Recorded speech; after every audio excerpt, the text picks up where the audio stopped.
This is the fourth in a series of messages that we are offering on the Lord's Prayer. And if I was to take the Greek and just transliterate it into the English directly, here's where we are thus far. Our Father, the in the heavens one, let your name be made holy or sanctified or hallowed or weighed heavy. Let your kingdom come, let your will happen as in heaven, also on earth. And today, our daily bread, or our bread for tomorrow, give to us today. Here ends our reading for today. God always blesses the reading and the hearing of God's word. It is rarely, if ever, a compliment to be called needy. It's not cool. It's not career or relationship enhancing to be needy. No one at their funeral wants to be eulogized. Alf was a very needy man.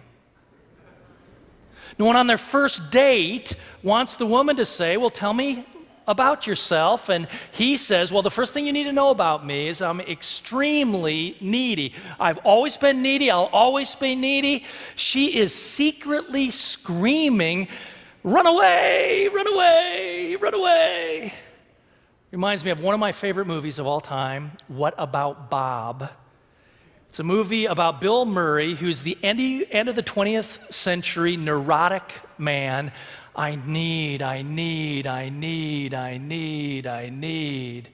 And he finds a psychologist, Richard Dreyfuss, who's just written a best-selling book called Baby Steps. He goes to a couple sessions with him in his New York office. Everything seems to be going well.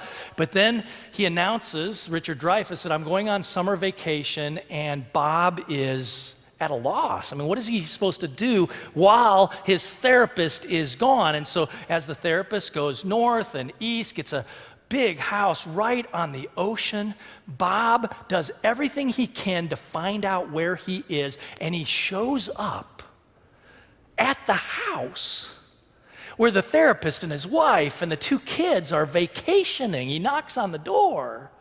Obviously, you know this is a breach of confidentiality and boundaries, but you find out pretty quickly that he's not a scary person. He's not a dangerous person. He's just a needy person. But as he expresses his needs more and more appropriately, actually, the son who hadn't been swimming learns how to swim. The daughter who has some phobias and insecurities about people is more outgoing and open to talk to other people. The mom who is insecure, not sure what to do next, she becomes more and more comfortable in her own skin. The only person through this time in the summer who devolves is Richard Dreyfuss's character. And in fact, at the end of the movie, he's the one who goes crazy. The psychologist is the one who has to be psychologized. Because he had to maintain the illusion of perfection. That he was self-sufficient and he was perfect. In the Lord's Prayer, Jesus invites us first to think about God, to hallow God's name, to think about God's kingdom, and then think about God's will, not only up there, but up there down here. Once we've established those three things as the center vertically, then he says there are three petitions that we must participate in horizontally. And the first petition that we're allowed to pray by Jesus is, give us this day our daily bread. That we are flesh and blood people, that we can't survive without bread. And maybe the first thing Jesus is trying to remind us of is that we're not really self-made men or women. We all have needs. And that's surprising. It's shocking for us because most of us can just go down to the Randalls or the Krogers or the H-E-B or any convenience store and get the bread we need with the money we have. We can buy dozens of different kinds of bread. White bread, wheat bread, rye bread, pumpernickel. In the youth room, just before the service, they had donuts. That's my favorite kind of bread. But we just put down the money and we don't need anyone else, right? You know that's an illusion. Robert Louis Stevenson was the one who said, ignorance is when we've received a gift, but we imagine that we've done it all ourselves. We don't have bread without rain, without sun, without land, without air, without rare elements, without photosynthesis, without farmers, without millers, without bakers, without truck drivers, without people in the back to unload that stuff and bring it in, without checkout clerks, and on and on and on and on.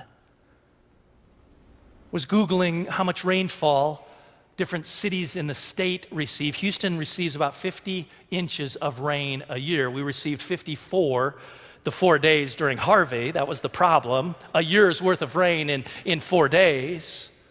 El Paso gets 10 inches the entire year.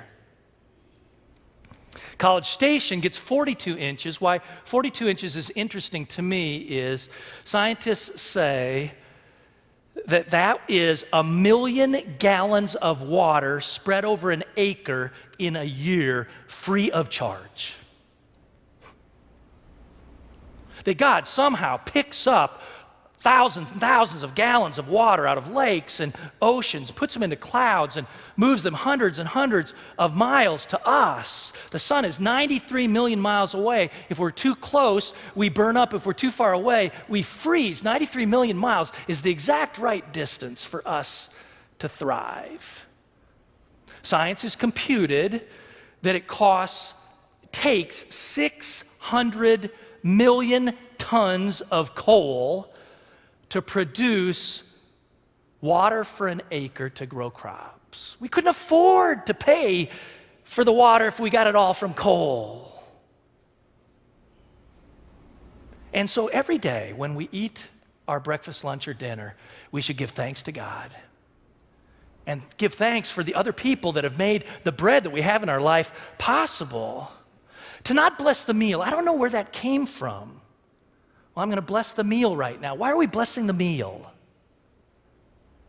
Let's just thank God for the food and thank others for the provisions we have. James 1:17 says, every good and perfect gift comes from above. And I think Jesus is reminding us with this phrase that things are more fragile than we like to admit. 20, 25 years ago, I was in Ethiopia, a third world country, in some places maybe a second world country, but a country where it's not a given that you have bread. And it's stable compared to its neighbor to the right, Eritrea, that's on the ocean, that because of wars and bad leadership, has refugees that are leaving Eritrea and going to Ethiopia to find food. There are people in Ethiopia trying to get here to have food. In Washington, D.C., at the Korean monument, it says, freedom is not free. But bread is not a given. Bread is not automatic. David H.C. Reed, who was a Scottish preacher in the 1950s and 1960s in New York City, Madison Avenue Church, he was in 1940 in the summer, according to his biography, in Normandy, France, enjoying an exquisite French-prepared meal with an amazing bottle of wine. And he writes that 10 days later, he was a prisoner of war, literally begging for bread. Just like that. Some of our members, 200 families at least, the Friday and Saturday of Hurricane Harvey, maybe got hit, maybe they were displaced then, but probably when Addicks and Barker were released. Then they were walking out, maybe with water, chest deep, with a black plastic garbage bag in the left hand and a black plastic garbage bag in the right, taking as much as they could, and many of them are still not back in their houses yet. 8 months later, it can change just like that. You say, but that's not bread, that's more than bread. Martin Luther, in thinking about this passage, said, bread, according to kind of the Greek and the Hebrew of this idea, would be what is needed to sustain body and life. So we're talking about food, we're talking about shelter, we're talking about clothing, we're talking about parents, we're talking about children, we're talking about decent government, we're talking about health care. Give us this day our daily bread. It's the basics. It puts perspective also on the things that we think are really problems in our lives.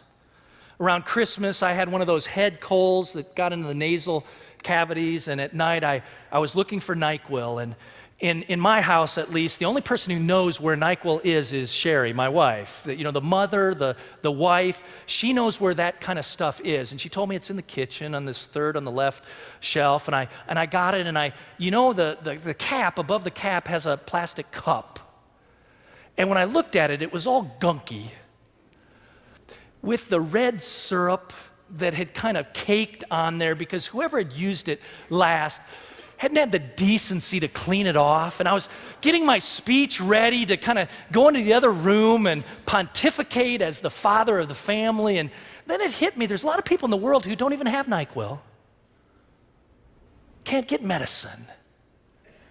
Can't go to a hospital. Don't have electricity. Puerto Rico, right after their hurricane, lost electricity for several months, got it back, and then now several places have lost it again. When we pray, give us this day our daily bread, we're saying that if we acknowledge that are some that do not have enough. Remember in the first sermon, I talked about our Father. It's not my, me, my, I. Never in the Lord's Prayer, any of those words. It's corporate.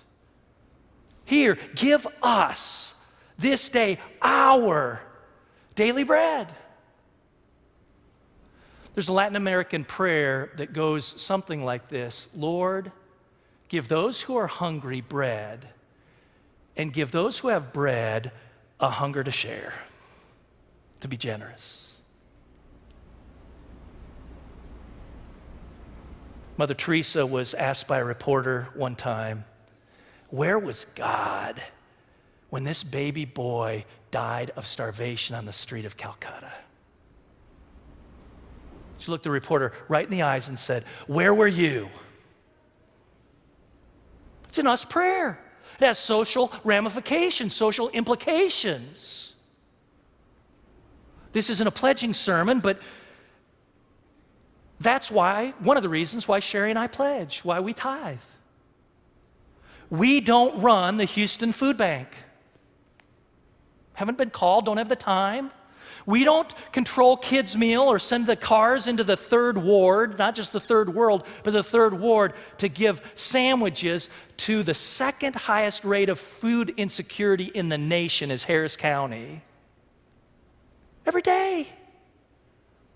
But our pledge, our tithe, says that regularly we're making a commitment through our church that has 120 local, national, and international partners that have been vetted to do just that. When I pray, when you pray, give us this day our daily bread, what are you doing about that if you have bread?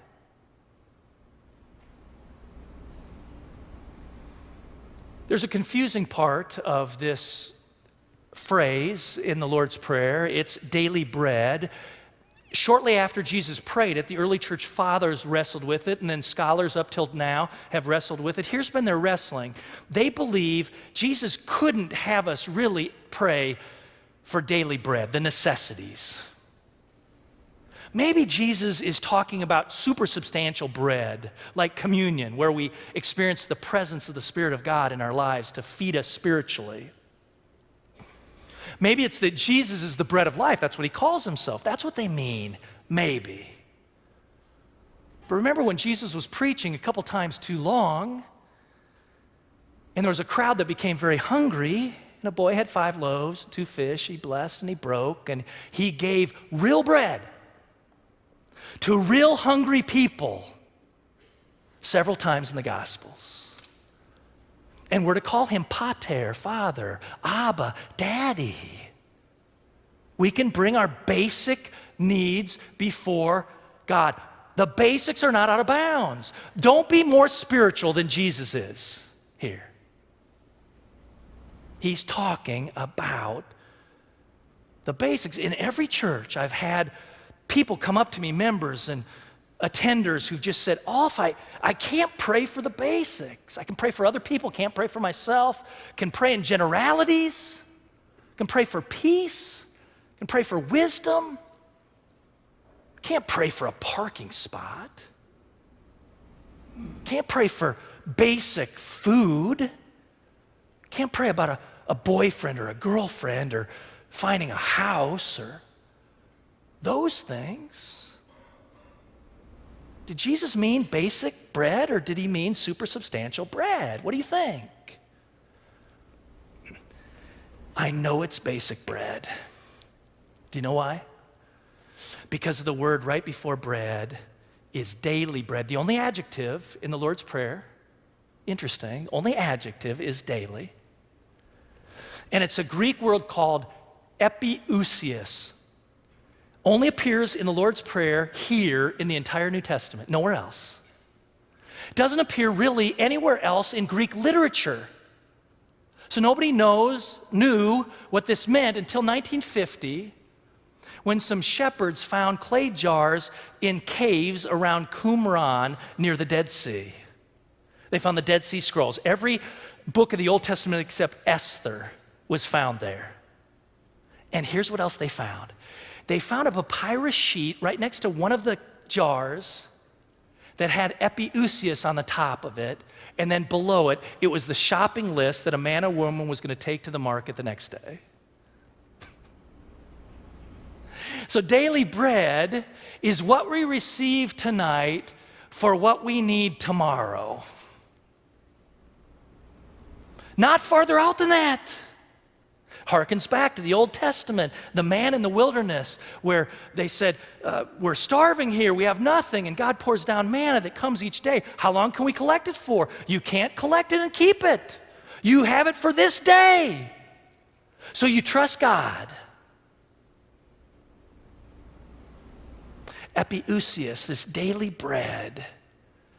Kyle Collins, who's one of our staff and youth, sent me this week a devotional from R.C. Sproul. He talks about after the Korean War, there was such devastation among the population who had children that there were many orphans. And there wasn't enough food during the war, so children were hungry. They didn't know where their next meal was going to come from. But after the war, the relief agencies came in, there was plenty of food. But the kids, as they went to bed, were anxious. They'd cry. They wouldn't sleep. They were having all kinds of problems because they weren't getting enough sleep. And so in one orphanage, as the nurse went around to tuck everyone in and make sure they had medicine, this orphanage chose to give every child a slice of bread. They put it in their hand. They weren't supposed to eat it. They could, but most of them just put it in their bread, balled it up into a ball, and kept it all night. And when they had this, they fell right to sleep. They weren't anxious anymore. It was like a security blanket for them. Jesus says God is like that to us, that who would, if a child is anxious, not give them the bread that they need? God is our Abba. We can ask him about those 30,000-foot concerns in our lives, but as mundane as the basics. And I think that's appropriate on Senior Sunday or Youth Sunday, because some young adults are wondering which college to go to. Will I get in? When I get there, what clubs should I join? Should I be a frat or a sorority, or should I be an independent? What do I play sports? Do I do this? What major? Should I date this person? Should I not? That must be above God's concern. No, it's not above God's concern. These are the very things Jesus says that we can all pray about. The very things. About 6 months ago, session Monday night, I get a text from my wife, which was basically this: do you need food? She was coming home from work, and that was her text. Do you need food? And right about that time, what made it a little bit unique is Gina Cookin, who's the administrative assistant for the executive function. She kind of runs the church. And Gina texted me also, and it said she'd been to her house because they'd flooded, and she said, do you need me, or do you need anything for tonight's session? I thought to myself, when both texts came in, I don't really need them. I can get my dinner by myself, and I can transport whatever I need from my office to the session meeting. I don't need them, but they both asked. So I thought, for Sherry, I said yes. And she said, what do you want? And I said, you know what I like. And she put a question mark, and I put an exclamation point, and she got me something. She knows what I need and want.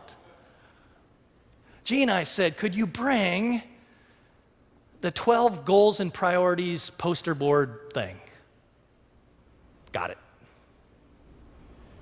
And I didn't have to have their help. But when both of them said, do you need me, or do you need something, or do you need it? It'd be crazy to say no. Crazy to carry the weight of the world all by myself. Crazy to not have the assistance of my family or my family of faith. Why not? If you say you don't need,